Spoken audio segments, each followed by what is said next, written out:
Pourquoi chercher Dieu? Shalom bien-aimés dans le Seigneur. Notre méditation du jour s'intitule « Pourquoi chercher Dieu ?»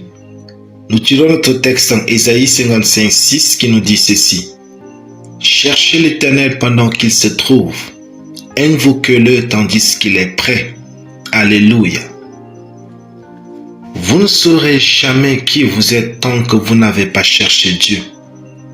La plupart des hommes qui sont devenus grands et accomplis des merveilles dans ce monde ont cherché et trouvé Dieu. Par exemple, Jacob, Moïse, David et bien d'autres. David a même dit dans Psaume 34:5 ceci. « J'ai cherché l'Éternel et il m'a répondu. Il m'a délivré de toutes mes frayeurs. » Il se peut que vous soyez en train de vivre pour plaire à votre famille ou pour être conforme à votre éducation, sans vous soucier de ce que Dieu pense de vous. Il se peut que vous vous efforciez juste de vivre un bon plan de vie et de carrière. Permettez-moi de vous dire que Moïse vivait dans le palais royal et avait tout. Cependant, sa vie était en contradiction avec le plan éternel de Dieu. Si vous ne prenez pas le risque de chercher Dieu, vous ne découvrirez pas votre véritable valeur et la grandeur éternelle de votre vie. Si vous cherchez et trouvez Dieu, vous aurez en une seule vie plus de victoires que beaucoup n'auraient jamais, même s'ils vivaient des siècles.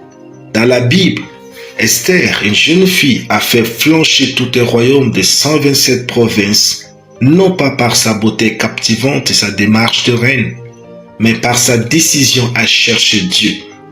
S'il vous plaît, ne laissez pas l'allure élégante de votre présente vie vous empêcher de vivre la véritable histoire de réussite que Dieu a conçue pour vous ici-bas. De nos jours, plusieurs vivent en réalité une vie factice en Christ.